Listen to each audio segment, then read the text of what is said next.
What's up, guys? We are back. Fitness Profit Multiplier, Anthony and Jimmy. Today, we have a jam-packed episode. We're going to talk about the 4 biggest challenges that you're going to be facing in your small group personal training facility. But before we get started on that, we got big news for you. We're hosting our first live masterclass on how to max out your small group personal training facility in the next 90 days. So mark your calendars, June 22nd, 2003 at 1 p.m. Eastern Standard Time. And in this masterclass, we're going to be covering your sales system, your business model, your marketing system, and managing your team. So if you want to learn how to earn more profits, how to have more freedom, and to make more of an impact in your community, head on over to the link below or www.fitnessprofitmultiplier.com/webinar to register for your seat. So make sure you do that because those spots are going to be going fast. But let's get on with this, Jimmy. 4 biggest challenges personal training facilities are going to be facing. And the first one is a big problem: lack of consistent leads. Lack of consistent leads. Yeah.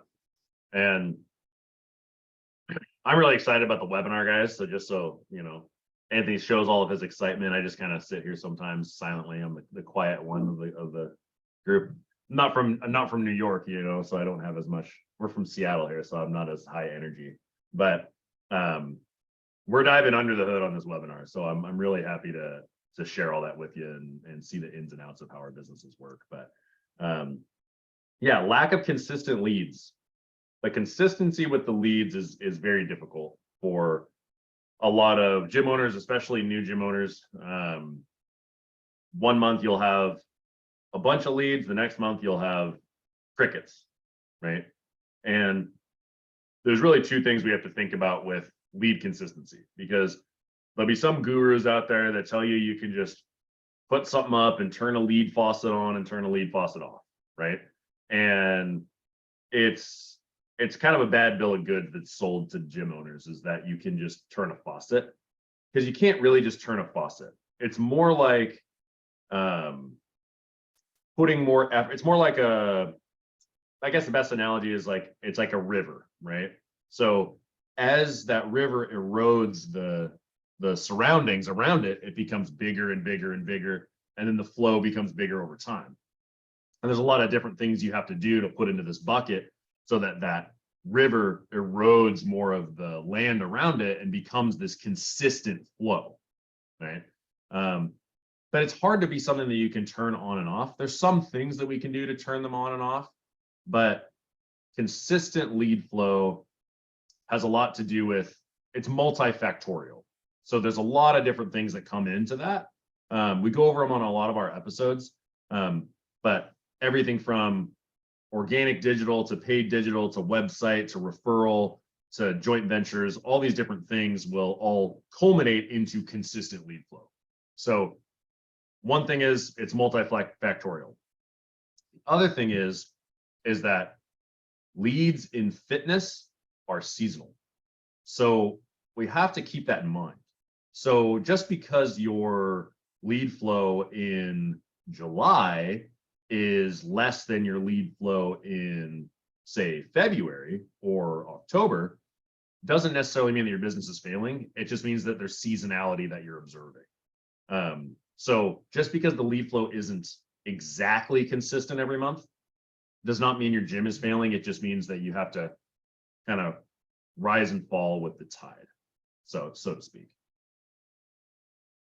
Yeah, I think gym owners look for that magic bullet, that silver bullet that's going to get them to what they need. Oh, if I just do this one thing, this is going to happen. And it doesn't work like that at all. Like Jimmy said, it's multifaceted. There's multiple things going on. And we use this in our book, which again, if you register for the webinar, that may or may not be a gift that you'll receive.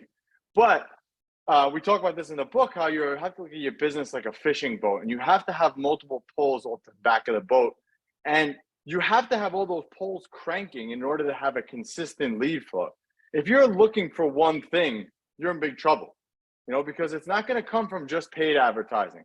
It's not going to come from just referrals, not going to come from, outbound marketing. It's going to come from all of them cranking at once. So you have to have all of them in there at once. So that's the main thing. And I think a lot of gym owners forget that. And they look for the silver bullet, so to say, to try to get those leads in by this magical thing. If there was such a thing and it did exist, it wouldn't last very long, guys. So you want to have multiple poles in the water because, again, if Facebook drops out tomorrow, then you have other poles. So you have to keep looking for ways to add more poles in. And we talk about this in the book, but I think 3 to 5 good poles in the back of the boat, really, really a good strategy to grow your gym really quickly. So that's number one.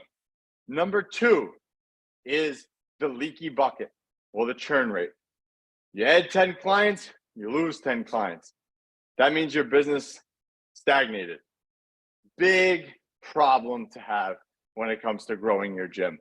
And this problem usually happens, I would say around 40 to 60K a month is when this kind of like churn kind of hits your business. Before that, because the gym is a little smaller, it's more intimate, you're dealing with less people, you can kind of hang on to people a little bit longer. But this is where it starts to become an issue. Yeah, I mean, we noticed bigger churn rates after hitting probably about 150 members, maybe 175. The churn rate became much more of a thing that we had to battle. In the beginning, and most of you listening probably have less than 100 members, honestly, because that's kind of the state of the industry. If you have less than 100 members and your churn rate is really high, and by really high, we mean like 10%, there's something going on with your service that needs to be fixed. So if you're having retention issues at a low member clip, there's a bigger problem going. Now, if your retention issues are getting worse as you grow and get bigger and bigger, it's partly the nature of the beast. And we want to do some things to make sure that that doesn't happen. And the biggest thing that we can make sure that we do is train our staff properly to run the play the best. So we have to constantly be in there reinforcing good coaching with our coaches, reinforcing the community aspects of the gym. Yes, you can run all these different strategies like handwritten cards and birthday cards and gifting and all these different kinds of things. But for the most part, it comes down to, is your client experiencing the value from the service that they expect? And are your coaches following through on the play? Is the main thing that we have to focus on to improve our retention. One other thing that we realized in our business, just to share with you guys, because we're for gym owners by gym owners, right? Fitness Profit Multiplier is. We still own our gyms, we still operate our gyms, and we still tinker and get these things growing. So one of the things you have to realize is the expectations that you set and the mechanism that you sell in the beginning of the relationship with that client does also determine their stay time. So that's a little bit nuanced. We don't have to get into the specifics of it, but a brief example is if you're selling a client something and they talk you down to a once a week program, they're not staying very long because they're not seeing results at a once a week program. They're not getting the value or getting the benefit from it, and they think that it's a short-term fix. So instilling in them that it's a long-term fix, instilling in them that they need to come to the gym more than twice a week is what solidifies that relationship and the expectation of that relationship moving forward. So it's a little nuanced, it's a little out there, but it is something that makes a difference. Yeah, for sure. All right, the third biggest challenge that personal trainers are going to face in growing their gym and their small group personal training facility is profit. So many guys, we know a lot of them, they tote about the top line.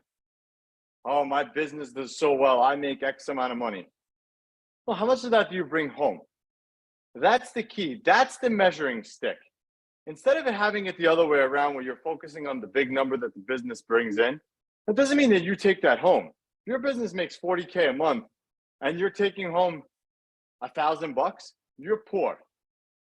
Like, you have to look at it like that. Like, if your business is making 40K a month and you're taking home 20, you're doing well. You're 50% margins. So you gotta look at profit. Stop measuring your business as what you're making in top line. Who cares? It's what are you taking home every month? That's the most important thing. Jimmy, anything else you want to touch upon in profit? I mean, it's kind of straightforward there. That's such an impactful statement, Anthony. You just called everybody out. You said if your business is doing 40K a month and you're making $1,000 out of that, you're poor. And you are more poor than your trainers working for you at that point, right? If you're an owner and you're making less than your trainers, that's not really a good business, right? So I just want to reiterate that Anthony's calling you out a little bit here. So we can fix those things, though, is the thing. It is fixable. You didn't get into this business to make less than your trainers. You didn't get into this business to make $1,000 a month. So profit versus top line. We need to talk about it in those terms for sure. Yeah. And the last one, this is the one that I love the most. So this one is spraying and praying marketing. So what that means is you're just doing random shit. It's, as of the time recording this, it's June. It's, I think, 1 week away from Father's Day right now. So, oh my God, it's 1 week away from Father's Day. I should put out something for Father's Day. I should do a Father's Day special. Let me go put that out right now. That is spray and pray marketing. Not good. You need to be focusing. You need to have a marketing calendar set up in your business so all this stuff is clockwork. And you need to set that up. So every June, you do this. Every January, you do this. In February, you're doing this. This way, everything's planned out ahead of time. When you spray and pray, it's not good. It doesn't usually end up really good because, again, yeah, you could put out something for Father's Day here, and you might get a couple people to jump. But if you plan that out, you might have got way more people to jump and take you up on that offer. Right. You got to plan for it. You got to put these mainstays in your month, these mainstays in your year. Plan for it moving forward and plan it out early. Yeah, it's so often that we hear from gym owners where they're starting their month and they're saying, oh, where am I going to get money? I need to figure out a marketing plan right now to get this up and get things going. No, you got to plan it out ahead of time for sure. Yeah. And guys, you need to also plan out your calendar for this one too, and go on and register for our webinar. If you click the link below, www.fitnessprofitmultiplier.com/webinar, June 22nd at 1 p.m. Jimmy and I will see you then. Till the next time, we'll catch you on the next one.